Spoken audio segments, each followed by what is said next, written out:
தமிழ்நாட்டோட முதன்மையான காவல் தெய்வம்னா அது கருப்பண்ண சுவாமி தான். இவர் காவல் தெய்வம் மட்டும் கிடையாது, நியாயத்துக்கான நீதி அரசரும் தான். தப்பு செஞ்சவங்களை தண்டிக்காம விட மாட்டாரு. கருப்பா அப்படின்னு கூப்பிட்டா காத்து வேகத்துல வந்து நிப்பாரு. நமக்கு மட்டும் காவல் தெய்வம் கிடையாது, சுவாமி ஐயப்பனுக்கும் காவலா இருக்காரு, கல் அழகருக்கும் காவலா நிக்கிறாரு.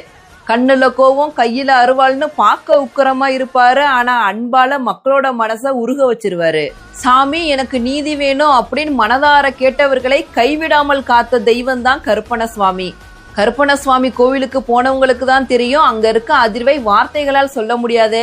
அதனாலதான் கருப்பசாமி பாட்டை போட்டாலே அந்த அதிர்வு தாங்க முடியாம ஆட ஆரம்பிச்சுறாங்க. எல்லா கதவும் அடைச்சாலும் கருப்பன் மீது நம்பிக்கை வச்சா கட்டாயம் உங்களுக்காக ஒரு வழி திறக்கும். அதனாலதான் இன்னைக்கும் கிராமத்தோட எல்லையிலும் மக்களோட இதயங்களிலும் கருப்பசாமி காவலா நிக்கிறாரு.